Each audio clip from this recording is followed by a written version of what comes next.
जय हिंद बच्चों, अगर आप लोग आईएम कॉलेज में एडमिशन लेना चाहते हैं और आपको क्लास 10th और 12th का एलिजिबिलिटी क्राइटेरिया नहीं पता है कि कितना परसेंट मार्क्स आपका क्लास 10th और 12th में होना चाहिए, उसके बाद ही आप अगर वो मार्क्स को फुलफिल करते हैं तो उसके बाद ही आपका आईएम कॉलेज के किसी भी ब्रांचेस में आपका एडमिशन हो पाएगा। तो स्ट्रिक्टली ये रूल होता है, उसी को लेकर के आपको ये वीडियो देखना पड़ेगा। अगर आप लोग का उतना परसेंटेज मार्क्स क्लास 10th और 12th में बनता है, उसके बाद ही आप लोग का एडमिशन आईएम कॉलेज में आप लोग करवा सकते हैं। तो उसके लिए आपको इस वीडियो को देखना पड़ेगा। आज का वीडियो आप सबके लिए काफ़ी इंपॉर्टेंट होने वाला है। जैसा कि आप लोग को पता है, कोलकाता शहर में 2 आईएम कॉलेज है। पहला आईएम साल्ट लेक, दूसरा है आईएम न्यू टाउन। तो पहले हम लोग आईएम साल्ट लेक का एलिजिबिलिटी क्लास 10 12 का देखने वाले हैं। उसके बाद हम लोग आईएम न्यू टाउन का भी देखेंगे। सीएससी कोर में अगर आपको एडमिशन लेना है, उसके लिए आपका क्लास 10th और 12th में 85% या उससे ज़्यादा मार्क्स होना चाहिए। पीसीएम में 60% मार्क्स होना चाहिए मिनिमम, और ईयर गैप जो है वो आपका 1 साल का मैक्सिमम चल सकता है। आपको पीसीएम में बच्चों मार्क्स में इसकी परसेंटेज निकालने के लिए आपका तीनों मार्क्स को आप लोग को ऐड कर लेना है। डिवाइड बाय 300 इंटू 100 अगर आप लोग कीजिएगा तो आपका पीसीएम का परसेंटेज निकल जाएगा। सीएससी एआईएमएल में अगर आपको एडमिशन लेना है, उसके लिए 80% मार्क्स क्लास 10th और 12th में होना चाहिए, 60% पीसीएम में होना चाहिए और 1 साल का ईयर गैप चलेगा। सीएसबीएस में 80% मार्क्स क्लास 10 12 में होना चाहिए, 60% पीसीएम में होना चाहिए और 1 साल का ईयर गैप चल सकता है।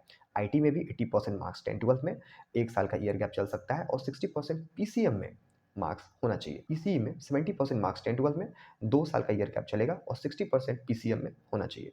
इलेक्ट्रिकल और ट्रिपल ई में 65% 10 12 में, 2 साल का ईयर गैप चल सकता है और पीसीएम में 60% मार्क्स। मैकेनिकल में 60% 10 12 में और 2 साल का ईयर गैप चल सकता है और पीसीएम यानी कि फिजिक्स केमिस्ट्री मैथमेटिक्स में 60% मार्क्स चल सकता है। तो ये जो आपका डाटा था, ये आपका साल्ट लेक का आईएम साल्ट लेक का एलिजिबिलिटी क्राइटेरिया था। अगर आपका 10 12 में इतना परसेंटेज मार्क्स रहेगा तभी आपका आईएम साल्ट लेक में एडमिशन हो सकता है। अगर आपका उतना मार्क्स नहीं रहेगा तो आपका एडमिशन नहीं हो सकता है। अगर आपका रैंक भी अच्छा आ गया आईएम जेईई एग्जामिनेशन में, आप बहुत अच्छा स्कोर कर लिए, रैंक भी आपका निकल गया, कट ऑफ भी निकल गया, उसके बावजूद भी अगर आपका इतना मार्क्स नहीं रहेगा तो आपका एडमिशन नहीं हो सकता है। एक तरीका है उसके कारण आपका एडमिशन हो सकता है, वो है आपका मैनेजमेंट कोटा। अगर आप लोग को एडमिशन डायरेक्ट एडमिशन के थ्रू लेना है तो आपको इस नंबर पे कॉल करना है। जैसे ही आप लोग इस नंबर पे कॉल कीजिएगा बच्चों, आपको हमारा टीम का एक बेहतरीन सपोर्ट मिल जाएगा। जेन्युइन एंड ट्रस्टेड इंसान से आपका बात हो रहा होगा और आपका एकदम ऑथेंटिक तरीके से एडमिशन हो जाएगा। आपको कॉलेज चले जाना है, आपका कॉलेज में आपको डॉक्यूमेंट वेरीफाई करना है, आपका इंस्टेंट एडमिशन कॉलेज में ही हो जाएगा।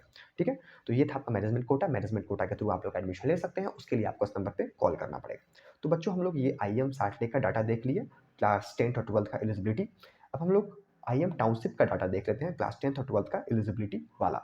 तो अगर आप लोग को सीएससी में एडमिशन लेना है तो उसके लिए आपको क्लास 10th और 12th में 70% मार्क्स होना चाहिए, 50% पीसीएम में और 1 साल का ईयर गैप चलेगा। सीएससी आईओटी में 70% मार्क्स 10 12 में, मैक्सिमम जो ईयर गैप है वो 1 साल का चलेगा और पीसीएम में 50% मार्क्स। सीएसटी में क्लास 10 12 में 70% मार्क्स और पीसीएम में 50% मार्क्स, ईयर गैप 1 साल। रोबोटिक्स एंड एआई में 70% क्लास 10 12 में, पीसीएम में 50%, ईयर गैप 1 साल। उसके बाद साइबर सिक्योरिटी, डाटा साइंस और नेटवर्क का बिल्कुल सेम है। इसमें 70% क्लास 10 12 में होना चाहिए और मैक्सिमम ईयर गैप 1 साल का होना चाहिए।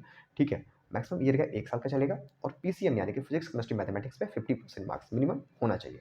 एक हम लोग का छूट गया और सीएससी आईओटीसीएस, इसमें 70% मार्क्स 10 12 में, ईयर गैप 1 साल का चल सकता है और पीसीएम में 50% मार्क्स आपका होना चाहिए। तो ये था बच्चों आपका न्यू टाउन का। तो आई होप आप लोग न्यू टाउन और साल्ट लेक का देख लिए होंगे, समझ गए होंगे। अब आपका इतना मार्क्स फुलफिल होता है, उसके बाद ही आप लोग आईईएम जेई का फॉर्म फिलअप कीजिए। ठीक है, उसके थ्रू आप लोग एग्जामिनेशन दीजिए और आपका एडमिशन, अगर आप लोग का अच्छा मार्क्स आता है तो आपका एडमिशन हो जाएगा, रैंक निकलेगा, कट ऑफ निकलेगा, उसके बेसिस पर आप लोग का एडमिशन हो रहा होगा। अगर आप लोग का इतना मार्क्स नहीं है तो आप लोग को क्या करना है, इस नंबर पर, यहाँ पर आपको बच्चों नंबर दिख रहा होगा, इस नंबर पे आपको कॉल करना है और आपको इस नंबर पे कॉल करके आप लोग हमसे क्वेरी कर सकते हैं, पूछताछ कर सकते हैं, हर एक चीज़ आप लोग इन्फॉर्मेशन ले सकते हैं। आप लोग को हम लोग जो भी इन्फॉर्मेशन देंगे वो जेन्युइन और ऑथेंटिक इन्फॉर्मेशन होगा। तो आपको इस नंबर पे कॉल करना है, कॉल करके आप लोग इन्फॉर्मेशन ले सकते हैं। एडमिशन से रिलेटेड अगर कोई भी क्वेरी है, अगर आपको जानना है तो आप लोग इस नंबर पे कॉल करके इन्फॉर्मेशन ले सकते हैं। बाकी का अगर आप लोग को एडमिशन लेना है उसके लिए आप लोग इस नंबर पे कभी भी कॉल कर सकते हैं। आपका एडमिशन जेन्युइन और ऑथेंटिक तरीके से हो रहा होगा बच्चों। तो आज की वीडियो में इतना ही, मिलते हैं नेक्स्ट वीडियो में।